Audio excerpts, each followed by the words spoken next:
Okay, our next presenter is Lily Xu from UT Southwestern Medical Center, presenting GS506. Interact Print predicts clinical meaningful interaction between cancer epithelial cells and immune cells. Lessons from single-cell breast cancer atlas. Hello, my name is Lily Xu, and I'm a medical student and member of the Chan Lab at UT Southwestern. Thank you for bearing with me today. I'm losing my voice a little bit. I'm excited to present our work, and I wanted to thank the organizers of this conference for this opportunity. No disclosures to report.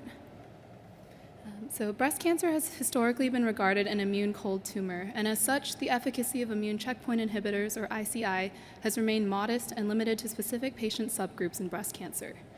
We hypothesize this is for multifactorial reasons, including the potential that different immune cell types or immune checkpoints are involved, the need for patient selection, and also the high degrees of intratumoral heterogeneity. Intratumoral heterogeneity, or ITH, is negatively correlated with response to ICI. This has been shown in breast cancer and in other tumor types, like in the figure on the right, where we can see that patients with high degrees of ITH, shown in blue, have significantly worse survival outcomes.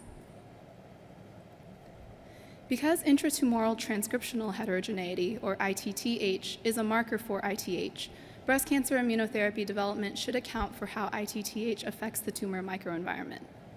There are several definitions currently of ITTH in breast cancer. However, how cancer epithelial cell ITTH influences immune interactions remains underexplored. Single-cell RNA sequencing and single-cell transcriptomics provides an opportunity to begin interrogating these interactions.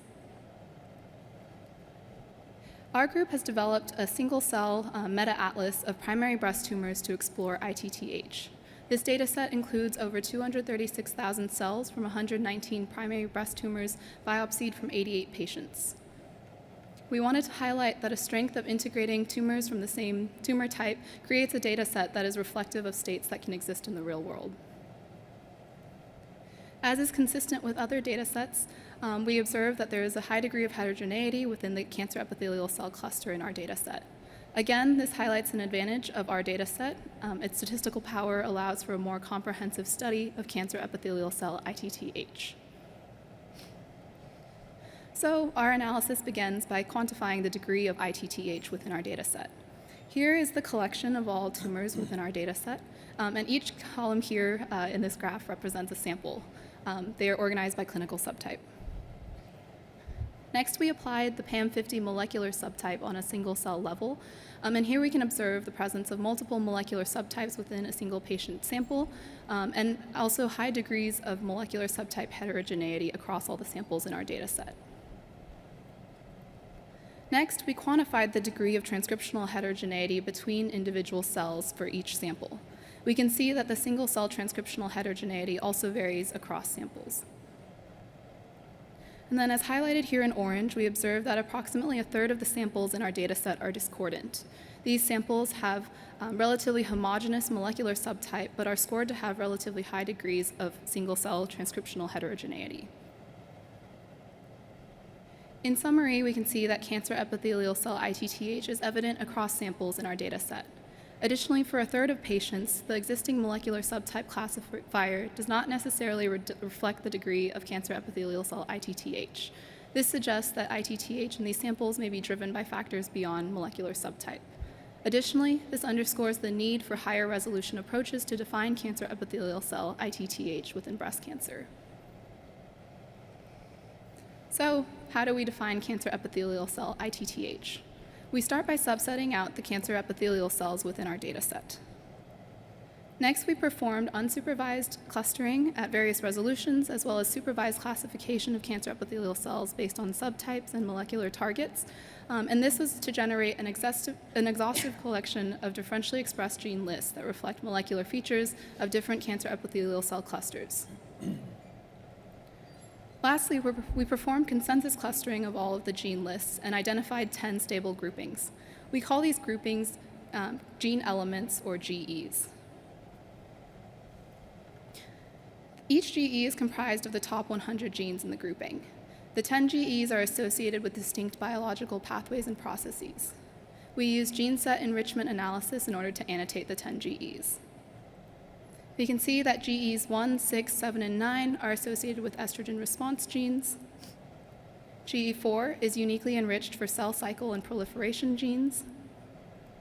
GE5 is annotated for inflammatory response genes, and GE10 is annotated for interferon alpha and gamma response genes.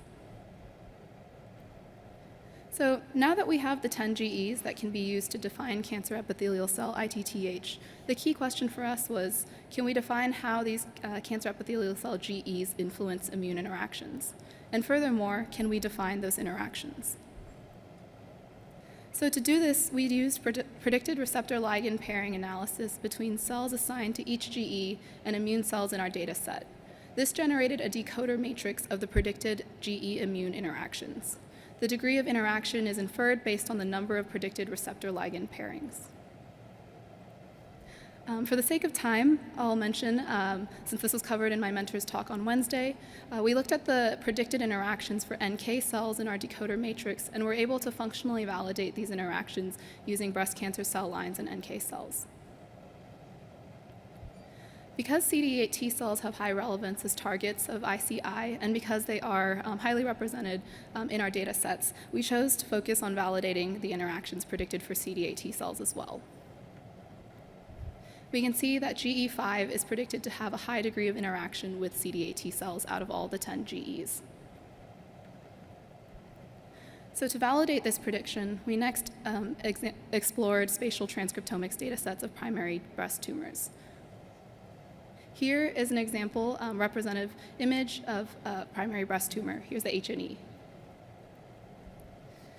For this slide, we annotated areas of epithelial cells with the different GE expression levels, and here are the areas with elevated GE5 expression on the left.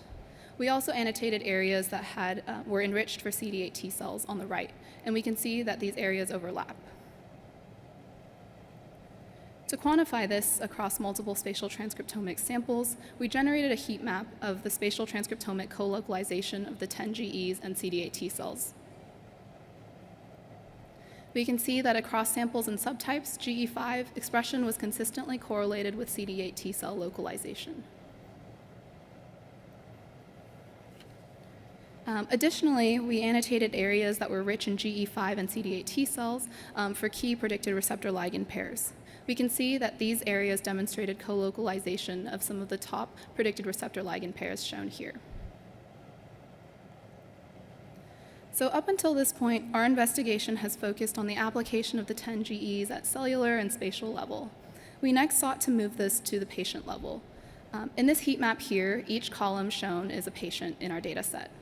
We're able to define ITTH on the patient level by deconstructing a patient's tumor into the 10 GEs, as shown here. Now that we have the tumors deconstructed by each GE, we can predict the degree of interaction with each immune cell using our decoder matrix. So to do so, we developed InteractPrint, which is a score that predicts the degree of immune cell interaction for a patient's tumor. InteractPrint takes into account the GE composition of a patient's tumor as well as the heterogeneous GE immune interactions in our decoder matrix. Briefly, this formula consists of 3 components. So we have the average expression of each GE, the number of predicted receptor ligand pairs between each GE and each respective immune cell type, and then a multiplier for the activating or inactivating nature of those interactions. To determine the clinical relevance of InteractPrint, we applied InteractPrint to CD8 T cells as they are the main target of immune checkpoint inhibition. So big picture, first we deconstruct a patient's tumor with the 10 GEs. Next, we decoded predicted interactions for CD8 T cells using our decoder matrix. And then lastly, we apply the T-cell InteractPrint formula to patient samples. We hypothesize that patient samples that have high T-cell InteractPrint will have response to anti-PD-1 therapy. We test T-cell InteractPrint in a single-cell transcriptomics dataset of primary breast tumors prior to treatment with pembrolizumab. For this trial, paired pre- versus on-treatment biopsies from treatment-naive patients receiving anti-PD-1 therapy were subjected to single-cell RNA sequencing. In this trial, T-cell InteractPrint predicted response to anti-PD-1 therapy with an AUC of 81.9. This was a significant result, and this was also a significant improvement over PDL1, which is assessed by average PDL1 transcript levels in this data set. Next, we also tested T-cell interact print to I-SPY 2 trial samples of primary breast tumors prior to treatment with pembrolizumab and paclitaxel. In this study, baseline core biopsies from treatment-naive patients receiving anti-PD-1 and neoadjuvant chemotherapy were assessed using microarray. On-treatment surgical samples were then collected after 3 weeks of therapy and were assessed for the primary endpoint of PCR. In I-SPY 2 trial samples, T-cell interact print predicted response to anti-PD-1 and neoadjuvant chemotherapy with an AUC of 84. Again, this was a significant result, and this was also a significant improvement over PDL1, assessed similarly in this data set. So to summarize, cancer epithelial cell ITTH can be defined by 10 GEs. We're able to predict meaningful interactions between GEs and immune cells. These interactions were validated in functional experiments and spatial transcriptomics. Additionally, InteractPrint uses deconstructed tumors at the patient level to predict clinically meaningful interactions with immune cells. Across 2 trials, T-cell InteractPrint predicted response to anti-PD-1 therapy with significantly increased accuracy over PDL1. Very briefly, future efforts will focus on using our approach and our decoder matrix to deconstruct ITH. We hope to validate predicted interactions for other cell types and use these to predict and assess response to immunotherapies and also potentially guide the development of novel immunotherapy targets. I want to thank everyone in the lab who has worked on this project, including Caitlin for her bioinformatics contribution and Isabella for her help with functional validation. I can't thank my mentor, Dr. Isaac Chan, enough for his unwavering support and guidance and mentorship. We, of course, also want to thank our collaborators, especially Dr. Lin Shu at UT Southwestern for his bioinformatics expertise, and we also wanted to thank our funders. Last but not least, we also want to acknowledge our patient collaborators and the contributions they've made to this project. Julia Maues and Christine Hodgdon made significant contributions resulting in authorship, and this demonstrates that research is better served with patient involvement. Lastly, thank you very much for your attention.